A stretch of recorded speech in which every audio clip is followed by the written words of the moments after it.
Hi, welcome. My name is Rahul Rohila and I'm a BTech from Delhi College of Engineering with more than 4 years of experience in teaching. I have taught students who have cleared various exams like Olympiads, NTSE exams and also students who have got really good percentage in their board exams. मैं चाहता हूं कि आप मेरे notes जो मैं बना रहा हूं आप लोगों के लिए इसका भरपूर फायदा उठाएं और अपनी स्टडीज को एक नेक्स्ट लेवल पे लेके जाएं। इसके अलावा आपको मैं कुछ और इंटरेस्टिंग चीजें बता सकता हूं जिससे आपकी स्टडीज और आपके परसेंटेज एकदम से ऊपर बढ़ जाएंगे। तो अनअकैडमी प्लेटफॉर्म पर आपको बहुत सारे फ्री क्लासेस, फ्री क्विजेस और बहुत सारा मटेरियल मिलेगा जो इंडिया के बेस्ट टीचर्स ने आपके लिए बनाया है। अगर आप ये सारा मटेरियल एक्सेस करना चाहते हैं, आप क्लासेस में आना चाहते हैं, क्विजेस में पार्टिसिपेट करके अपनी रैंकिंग देखना चाहते हैं कि आप कहाँ स्टैंड करते हैं, तो आप उसके लिए अनअकैडमी की लर्निंग ऐप डाउनलोड कर सकते हैं या अनअकैडमी की वेबसाइट जा सकते हैं। उसके बाद अगर आपने रजिस्ट्रेशन एक बार कर लिया, अगर आप क्लासेस लेना चाहते हैं तो अनअकैडमी की स्पेशल क्लासेस जो फ्री क्लासेस होती है उनका नाम है स्पेशल क्लासेस, वो आप कर सकते हैं। बहुत सारे एजुकेटर्स अनअकैडमी के प्लेटफॉर्म पे हैं और बहुत ही मजेदार और फन प्लेटफॉर्म है ये। यहाँ पे बहुत सारे क्विजेस होते हैं और बहुत ही मजेदार यहाँ पे पूरा एनवायरनमेंट होता है। तो आप जो भी टॉपिक्स पढ़ना चाहते हैं, अगर आप क्वेश्चंस की प्रैक्टिस करना चाहते हैं, टेस्ट सीरीज देना चाहते हैं, ये सारी चीजें आपको क्लासेस के अंदर मिल जाएंगी। इसके अलावा अनअकैडमी के फ्री क्विजेस भी होते हैं जहां पे आप आके अपने टॉपिक्स को ब्रश अप कर सकते हैं, प्रैक्टिस और इंप्रूव कर सकते हैं और इसके अलावा अपनी रैंकिंग भी देख सकते हैं कि आप कहां स्टैंड करते हैं। और आपको बहुत सारी चीजें अनअकैडमी के प्लेटफॉर्म पे मिलेंगी। इसके अलावा अगर आप एक बैच ज्वाइन करना चाहते हैं, आप रेगुलरली पढ़ना चाहते हैं, उसके लिए आप अनअकैडमी का प्लस सब्सक्रिप्शन ले सकते हैं। उसमें आपको वीकली पता चल जाएगा कि आपकी कितनी क्लासेस होंगी, सारे सब्जेक्ट्स यहाँ पे पढ़ाए जाते हैं और आपको उसमें नोट्स और टेस्ट सीरीज भी मिलेगा। तो आप अनअकैडमी का प्लस सब्सक्रिप्शन भी ले सकते हैं या फिर आप फ्री क्लासेस में भी आ सकते हैं। फ्री क्लासेस में आने के लिए या फिर सब्सक्रिप्शन लेने के लिए आप मेरा कोड यूज करिए रोहिला10 ROHILLA10 और आपको यहाँ पे अगर आप प्लस सब्सक्रिप्शन लेते हैं तो आपको 10% एक्स्ट्रा डिस्काउंट मिलेगा और फ्री क्लासेस में आप आ सकते हैं और बैठ सकते हैं using my coupon code which is रोहिला10। तो यार I hope you guys enjoy the notes and have a good day.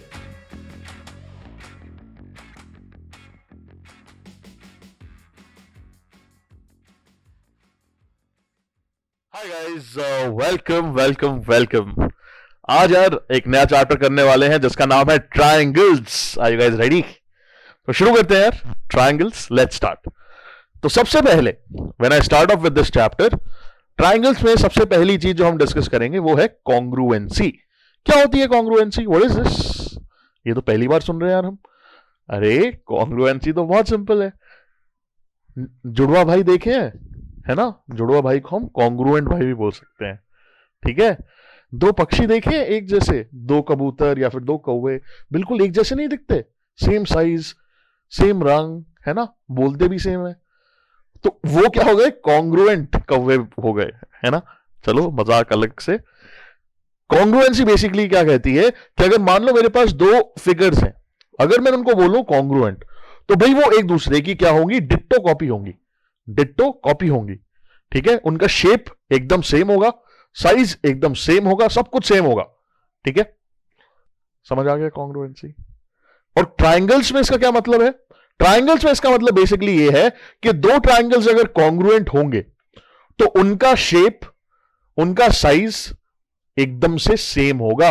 मतलब अगर मैं एक ट्रायंगल लूं और उसको दूसरे ट्रायंगल के ऊपर रख दूं तो वो एक दूसरे को ओवरलैप कर लेंगे और इसमें corresponding sides will also be equal. Corresponding का मतलब जैसे अगर मेरे पास ट्रायंगल एबीसी है और डीईएफ है तो एबी डीई के बराबर होगी, दूसरी साइड के बराबर होगी और corresponding angles will also be equal, है ना?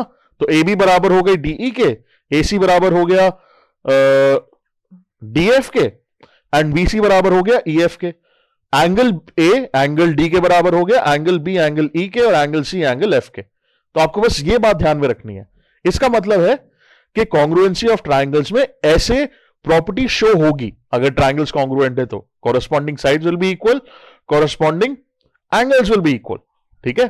तो in congruent triangles corresponding parts are equal और जब हमें कुछ भी यूज करना होता है तो हम, जैसे मान लो अगर मैंने प्रूफ कर दिया कोई दो ट्राइंगल्स कॉन्ग्रुएंट है, ठीक है, फिर मुझे बोलना है कि भाई अगर कॉन्ग्रुएंट है तो बीसी और ईएफ बराबर होंगे, तो उसमें मैं क्या यूज कर लेता हूं, मैं एक वर्ड यूज कर लेता हूं सीपीसीटी।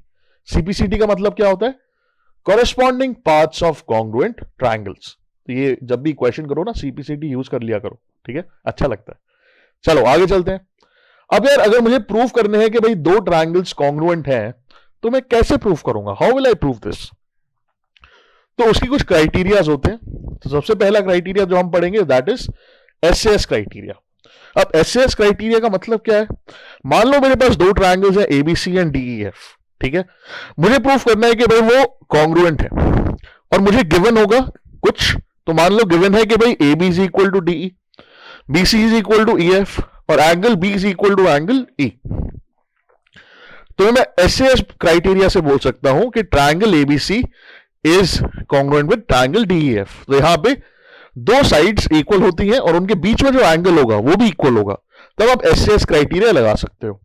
एएसए क्राइटेरिया आप लगा सकते हो तब जब दो एंगल्स आपस में बराबर होंगे दोनों ट्राइंगल्स के, और उनके बीच में जो साइड होगी वो भी इक्वल होगी, पहले एंगल फिर साइड फिर एंगल।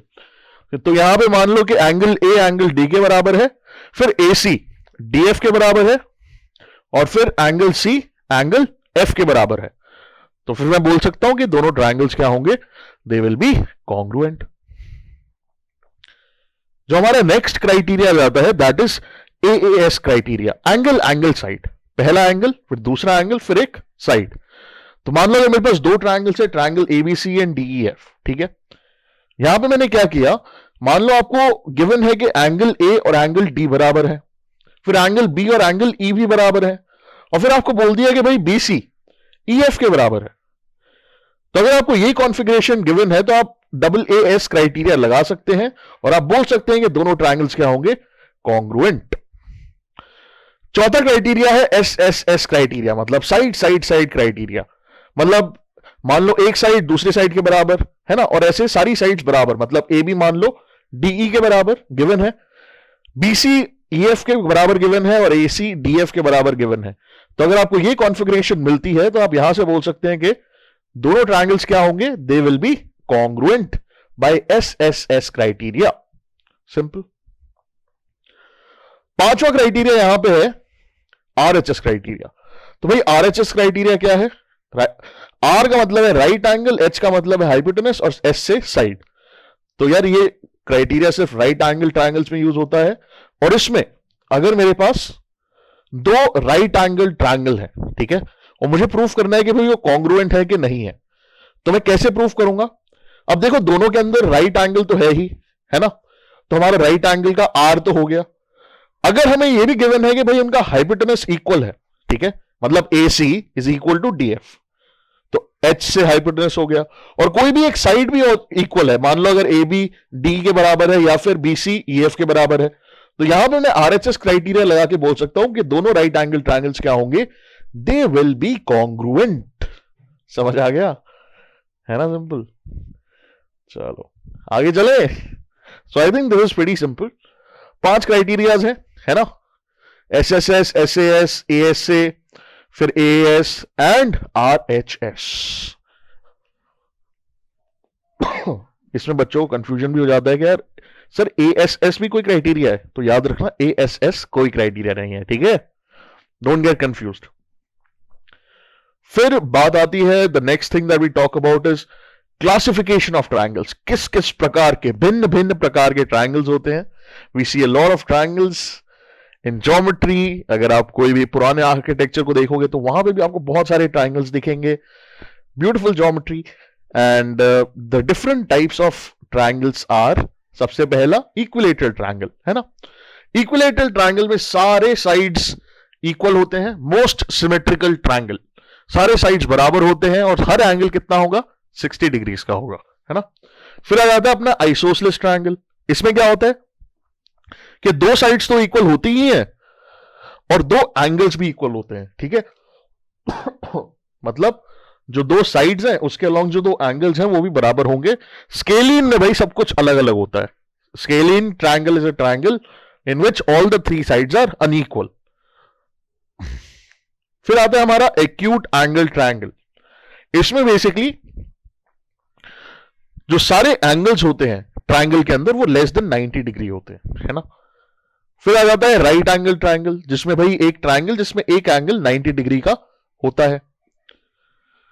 और फिर उसके बाद आ जाता है हमारा ऑब्ट्यूज एंगल्ड ट्रायंगल, जिसमें क्या होता है बेसिकली एक एंगल 90 से बड़ा होता है लेकिन 180 से छोटा होता है ना। तो वो होता है ऑब्ट्यूज एंगल ट्रायंगल। तो आई होप आपको ये बात समझ आ गई होगी, है ना। This is pretty simple. Okay, let's move on and let's talk about the next thing, which is some properties of triangles. ठीक है, सबसे पहली property, sum of all the angles. जो सारे एक ट्रायंगल होता है ना मेरे पास, उसमें अगर मैं सारे एंगल्स का सम लूं, तीन एंगल्स होते हैं एक ट्रायंगल में, अगर मैं तीनों एंगल्स का सम लेता हूं तो the sum will come out to be 180। याद रखना भाई। उसके बाद द सेकेंड क्राइटेरिया इज कि भाई अगर मेरे पास कोई भी एक्सटीरियर एंगल होता है, मैंने बताया था ना एक्सटीरियर एंगल कैसे बनता है, कोई भी साइड को अगर मैं एक्सटेंड कर दूंगा तो वहां से मेरे पास एक्सटीरियर एंगल आएगा और वो बराबर होता है उस एक्सटीरियर एंगल के जो ऑपोजिट दो एंगल्स है ना, internal angles of the triangle, उन दोनों के सम के बराबर होता है। ठीक है। तीसरी प्रॉपर्टी, अगर मेरे पास एक आइसोसेलेस ट्रायंगल है तो उसके जो दो इक्वल साइड्स है ना, उसके साथ जो एंगल्स होंगे वो भी इक्वल होंगे। या फिर अगर आपको गिवन है कि भाई ये दोनों एंगल्स इक्वल हैं, तो उससे आप बोल सकते हो कि भाई ट्रायंगल आइसोसेलेस होगा।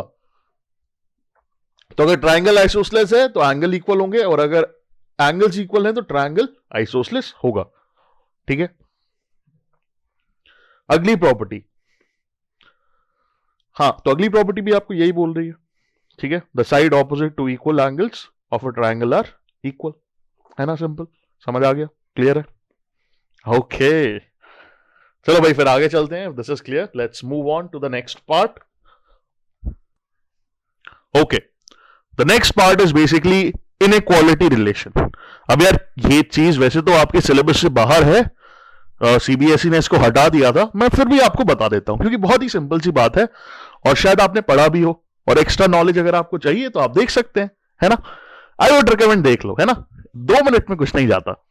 तो सबसे पहली बात, द फर्स्ट प्रॉपर्टी इज कि भाई अगर मेरे पास एक ट्रायंगल है and if two sides of a triangle are unequal, मतलब मेरे पास एक ट्रायंगल है जिसमें दो साइड्स अगर मैं लेता हूं उनमें से एक अनइक्वल है, मतलब दोनों इक्वल नहीं है, आइसोसेलेस ट्रायंगल नहीं है, तो जो साइड बड़ी होगी उसके ऑपोजिट जो एंगल होगा वो बड़ा होगा।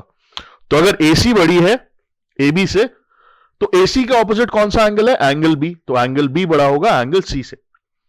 और दूसरी प्रॉपर्टी क्या है, दूसरी प्रॉपर्टी बेसिकली कहती है कि भाई the sum of two sides of a triangle is greater than the third side. अगर मैं एक ट्रायंगल लेता हूं, मान लो ABC, the sum of AB plus BC will always be greater than AC। अगर ये कम आ जाता है, बराबर आ जाता है, तो ट्रायंगल नहीं बन पाएगा। समझ आ गया? Is that clear? तो भाई दैट इज ऑल, यही बताना था मुझे आपको इस चैप्टर में। बहुत ही सिंपल चैप्टर है, मजेदार है। I hope you guys had fun and मजेदार हमने पढ़ाई कर ली। And guys, I wish you a very happy new year. 2021 is going to be much better than 2020. I hope we are going to get vaccines very soon, and life, I hope, gets back to normal. Okay, a little less online classes for you, and lots of love. I hope you had a good Christmas, and we'll see each other very soon. Take care. Love you all. Bye bye.